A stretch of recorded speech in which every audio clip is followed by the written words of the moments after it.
Hi, Johnny. Today I'm going to be teaching you a very important part of reading. While you're reading, you should be thinking about what's happening in the text and in the pictures. So today I'm going to read you Stone Soup by Marsha Brown, and we're going to share our thoughts about what's happening in the story. Okay? Stone Soup, an old tale, told by Marsha Brown and illustrated by her. Oh, before we begin, I'm so sorry. Before we begin, do you want to tell me what your thoughts are on the cover? Well, that the soup is going to be made out of stone. You think? Yeah? Okay. We'll see. I think it looks like they're dancing. 3 soldiers trudged down a road in a strange country. They were on their way home from the wars. Besides being tired, they were hungry. In fact, they had eaten nothing for 2 days. "How I would like a good dinner tonight," said the first. "And a bed to sleep in," said the second. "But all that is impossible," said the third. "We must march on." On they marched. Suddenly, ahead of them, they saw the lights of a village. "Maybe we'll find a bite to eat there," said the first. "And a loft to sleep in," said the second. "No harm in asking," said the third. Now the peasants of that place feared strangers. When they heard that 3 soldiers were coming down the road, they talked among themselves. What you thinking? Not really anything. Not really anything? How does the town sound to you? The town sounds like they might just give them the stone soup.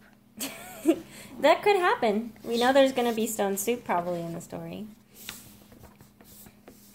"Here come 3 soldiers. Soldiers are always hungry, but we have little enough for ourselves." And they hurried to hide their food. They pushed sacks of barley under the hay in the lofts. They lowered buckets of milk down in the wells. They spread old quilts over the carrot bins. They hid their cabbages and potatoes under the beds. They hung their meat in the cellars. They hid all they had to eat. Then they waited.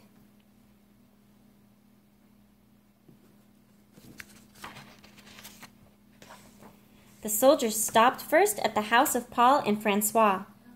"Good evening to you," they said. "Could you spare a bit of food for 3 hungry soldiers?" "We have had no food for ourselves for 3 days," said Paul. Francois made a sad face. "It has been a poor harvest." What are you thinking? That the whole entire village won't let the soldiers have any food. What do you think about that? I don't really think of anything. You don't think of anything? I think that's sort of mean that they're lying. The 3 soldiers went on to the house of Albert and Louise. "Could you spare a bit of food? And have you some corner where we could sleep for the night?" "Oh, no," said Albert. "We gave all we could spare to soldiers who came before you." "Our beds are full," said Louise.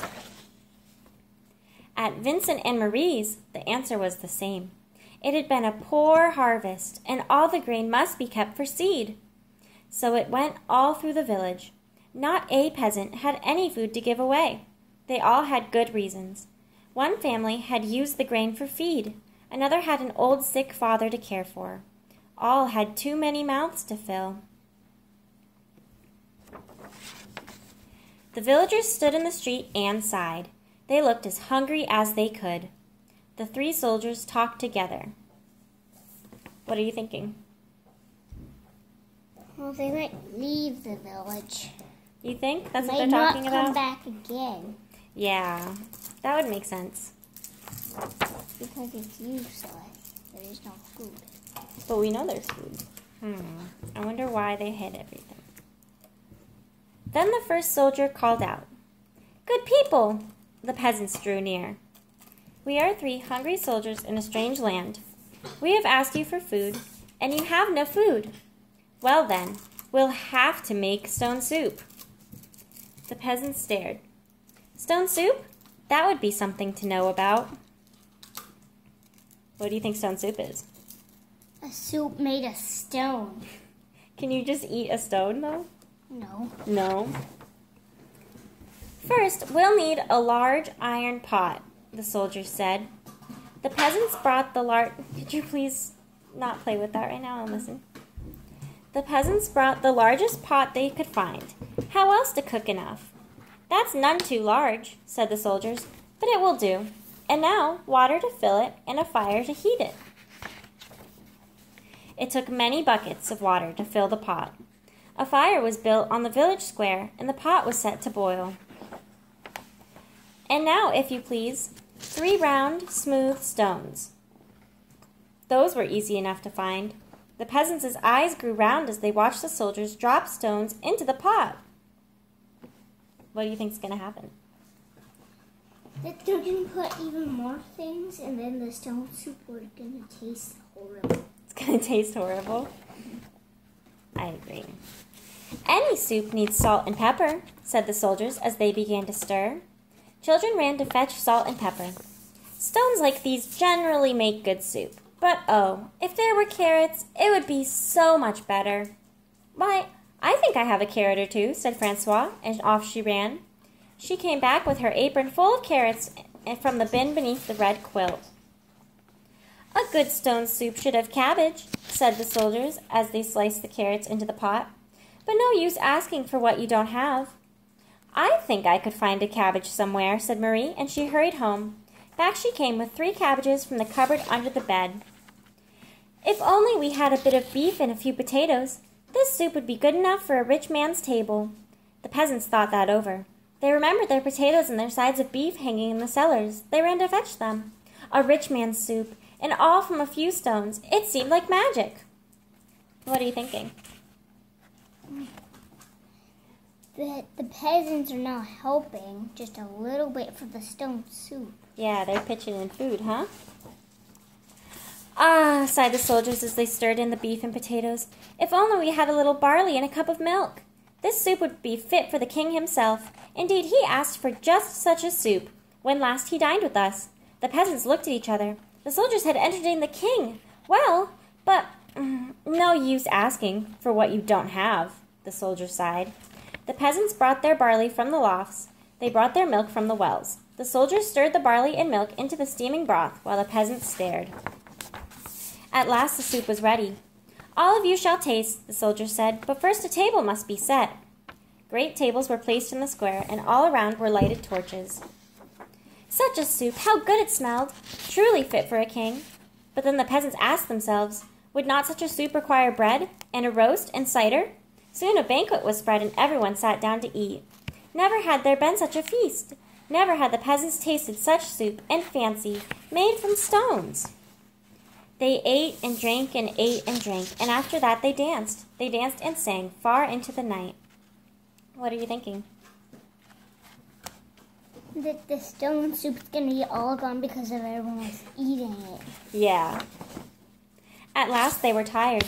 Then the 3 soldiers asked, is there not a loft where we could sleep?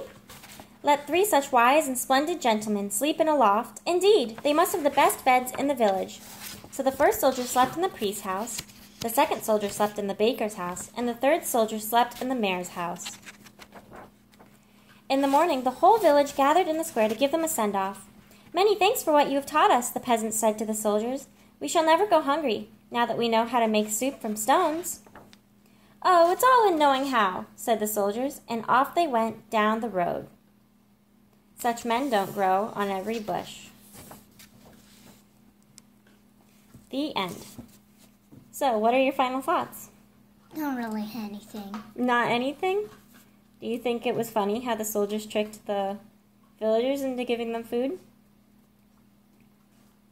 They were hungry? Really. Not really. They were hungry and they ended up getting food? Not really. No? You didn't think that was clever? No? Okay. Well, thank you for reading with me.